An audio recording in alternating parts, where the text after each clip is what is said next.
What is up, guys? Team Rival here. I'm here for an impressions video on what else but Final Fantasy XIII. I've picked this game up the day it came out. Been playing through it about past 20 hours in, chapter 9, almost 10. I think I have to fight the boss in 9.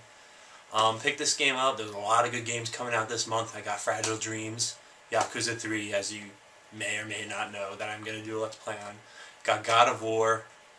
I've got No More Heroes 2. I have to do a whole what I got in March month. I got 2 games coming in the mail.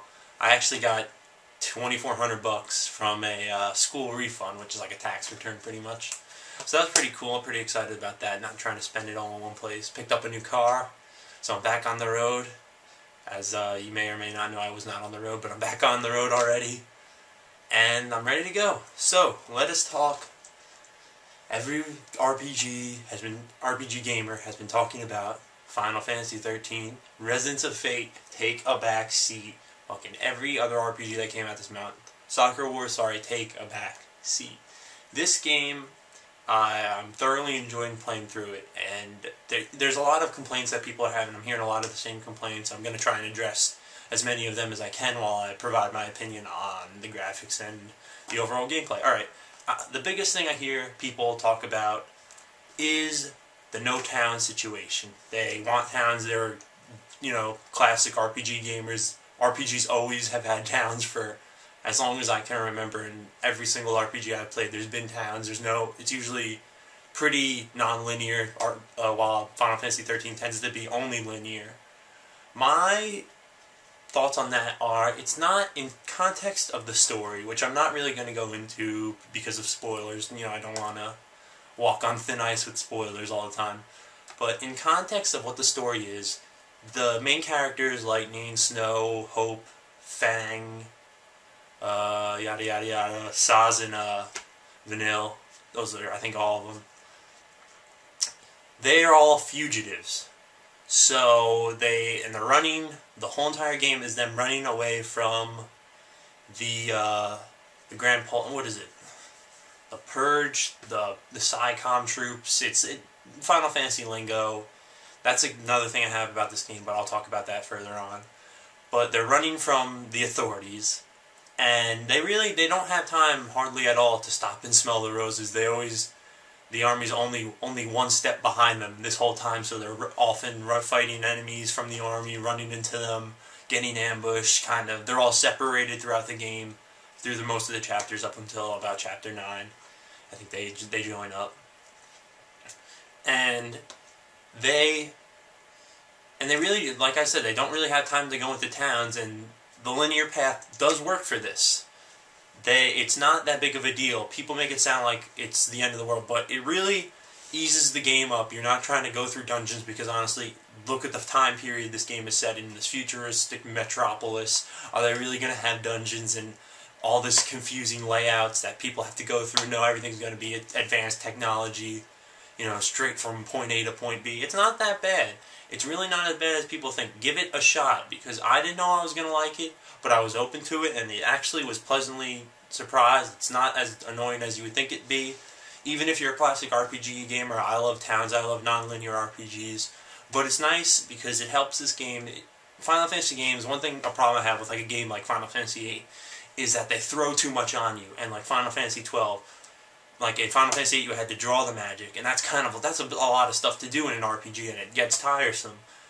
And in Final Fantasy XII, you had to use the license board. If you got a new weapon, you couldn't use it, which makes no sense because you had to unlock it on the license board. And Final Fantasy erases those problems.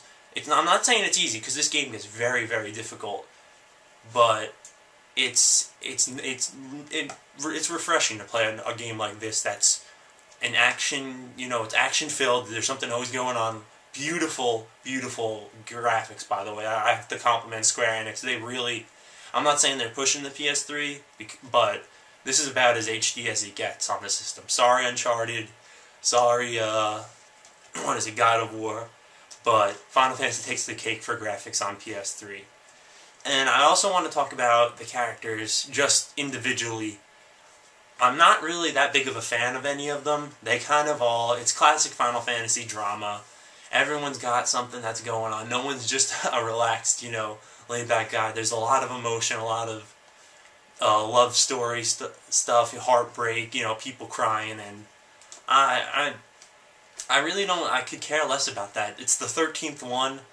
The story definitely needs to change. They need to do something else. It kind of was the same way in Final Fantasy XII. I feel like they were walking the same kind of rope with Final Fantasy. The story with fighting the government and yada yada yada.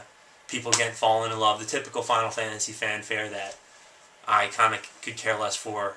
I'd much rather play a more inspired RPG story-wise. Like, if I had to pick a favorite character, it would either be Lightning or Saz. Saz, the reason being is that although he has his fair share of problems, he really doesn't complain about them too much, only occasionally, and it's usually just not that big of a deal to him. He's just kind of the one with the biggest hair in the group. And Lightning, because she kicks ass, she's the coolest fighter in the game. She's the main character. How do you not like the main character? But the two characters I want to absolutely strangle, in every sense of the word, are Hope and Vanille. They are fucking whiny-ass kids. I don't want to hear kids whine and scream and bitch about their teenage problems and pregnancy and periods or whatever. I don't want to hear about that. I want to fucking fight, and I want to play with a group of not whiny people. Square Enix, make this happen. Please. Okay. Next thing I want to talk about is the biggest part of the game for me is the gameplay. The battle system, the active time battle system, is fantastic. It's at first glance you might be like, "Ooh, this is no good," which that's how I was at first. But after playing it and seeing that there's the different layers and levels in the system, it actually becomes fairly involved, and you really need to pay attention to the battles if you want to succeed. Like, there's the paradigm shifting, which each character has a different class. Like, there's a commando class, which is all attacks and, attack-based, power attacks, special attacks. And there's Ravager, which is like magic, but it's all offensive magic, like Fire, Blizzara, and so on and so forth. And then there's a buff-up class, I think it's called, Synergist, yeah. There's Saboteur, which is like brings down the enemy's attributes. There's Medic, which is self-explanatory, heals, and I don't know if I'm missing one. I might be missing one, but whatever. You have to paradigm shift during this game frequently and consistently. You have to know when's the opportune time to do it, because there's also a thing called the stagger bar, which is pretty much how you kill every single enemy in this game. It's a bar in the top right corner, and as you hit the guys with certain attacks, it'll go up, the bar will go up little bit by little bit, but it'll also drain, so you have to consistently attack that guy, otherwise the bar drains and you have to start all over again. Which, it's an interesting tactic. The battle system is very deep.